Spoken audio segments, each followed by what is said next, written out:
What are the best sales jobs to have in 2026 in order to earn that 100K plus a year mark? Sales is not an easy gig. It's not for the faint of heart. But for those people that have the skill, I've worked in every single one of these industries, and I can guarantee that if you are in that top 10, 5, 1%, you will be earning £100,000, dollars, yen, euro, plus whatever you want.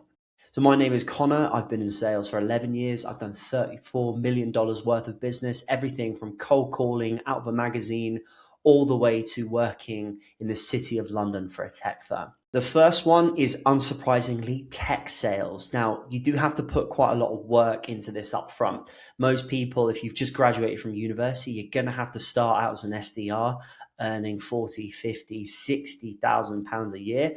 But within 18 months, if you pick the right firm, if you do well and you get promoted, you should be a direct sales or business development person, and you will have the tools in order to make 100,000 plus a year, especially if you're in the US. US tech sales guys and gals are raking it in. I've known people earning $500,000 a year working in tech sales. So that's absolutely a fantastic option for someone who's in their early 20s. You've got a bit of time, you've got the energy in order to invest in an early part of a career. So tech sales is absolutely a great avenue to go down. Number two is good for someone that's hungry, which is high ticket sales. Now, you might be groaning in your seat or watching this on the phone thinking, oh God, not another high ticket salesperson. Well, look, I've worked in high ticket sales and I can tell you it can be incredibly lucrative, but it's a bit like being a pro athlete. Only the guys and gals who are absolutely fantastic at their craft, being able to quickly build rapport with someone, being able to persuade someone in quite a pressurized environment, they are earning well over £100,000 a year. I know people earning 200, 300, 500,000 pounds a year doing high ticket sales. The great thing about this is you can work remotely. You can work in some remote tech sales jobs, but a lot of tech jobs, they will want you, especially if you're in business development, they will want you in the office. Whereas the whole point of high ticket is that you're an entrepreneur. You earn 10% commission of whatever you earn. So therefore you eat what you kill. And part of the process of that is you can live wherever, as long as you can work the allocated hours, you can work wherever in the world if you're a high ticket closer. The good thing about high ticket closing is that there's not a huge ramp up time. In tech sales, you have to put in the work, usually transferring from a lot. I mean, I transferred from a completely different industry into tech sales, which you can do, but I had 10 years experience in that before. Whereas you also need to put in some time as an SDR in order to then be promoted to a business development person in order to then earn that £100,000 mark, which you can't really do as an SDR. Whereas with high ticket sales, you can hit the ground running. If you are doing 20, 30, 35, 40 sales of a high ticket offer, 5,000 plus a month, you could be earning 10K like that. 20K. But the problem is, in order to do that consistently and in order to get a really good offer, you need to be fantastic at what you do. So in order to get that skill set, you probably need experience, you probably need training. So in high ticket sales, the actual ramp up time is very short, but in order to compensate for that, your skill needs to be next level. I'm not saying that in tech sales, you can get away with being mediocre, but in high ticket sales, it's ruthless. You join an offer, unless you can prove you're getting a 20, 25, 30 plus close rate, you're going to be kicked out of that offer immediately. So you can earn more money quickly, but you have to really, really be good. Number three is a slept on sales job. This is what I did for years. It's event sales. That could be exhibitions. It could be event sponsorship, delegate ticket sales.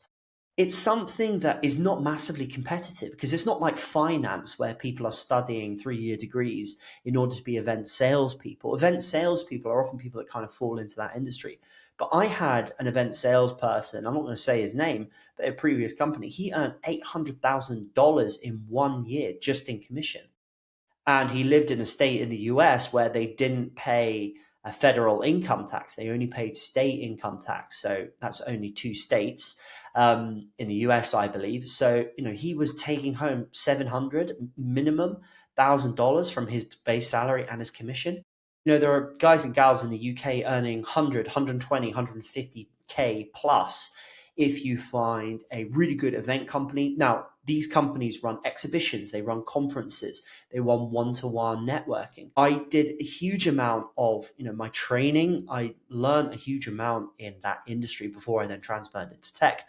But for anyone that wants something where it's quite easy to get in, you don't necessarily need a degree. You just need to show hunger. There is a ramp up time. You probably need to, understand your clients, understand the industry. You might not earn 100K in the first year, but once you understand the industry, and if you are in that top 5, 10, maybe even 15 and 20%, you should be able to earn 100K no matter what country you're in. So event sales, sponsorship, exhibitions, conferences, look for that as a really good industry. And I'm going to give you a bonus one. Now, this is not for the faint of heart, but recruitment. Everyone knew I was going to say recruitment. The really difficult thing about recruitment is you can earn eye-watering amounts of money, but you have to kind of go through the meat grinder in certain jobs. It can be an absolute slog having to call up people, who aren't necessarily looking to change jobs. You also need to call clients. The really difficult thing about recruitment is that your product, which is a person, your product can actually change its mind and then go, you know what? I'm not interested anymore. I'm in tech. My product can't change my mind. I have total control over what I sell. But if you're selling a person, that person can back out of an offer. They can end up changing their mind. They can have a life event. There's so much chaos you need to control in recruitment. Also, because everyone knows that you can make a huge amount of money in recruitment, it's so competitive. The amount of graduates that go, don't know what I'm going to do in my life. I know I'm going to go into recruitment happens a lot. But if you are one of those people, and there's nothing wrong with being one of those people, I was one of those people, and you want to just go for the money, screw being a rock star, screw being a veterinarian or whatever you wanted to do when you were 13, now you want to earn some actual cash. If you are willing to put in the effort, put in the hours, the grind, recruitment is a great option. So guys, hope you like that. Make sure you like, subscribe, and comment. I want to hear from you. What are those money-making sales jobs that maybe or that a friend has that can earn 100K plus? I want to make sure that if you're in your 20s, 30s, 40s, 50s, 60s, whatever age you are, and someone's watching this, they get a little nugget of gold out of it. Until next time, peace. Bye-bye.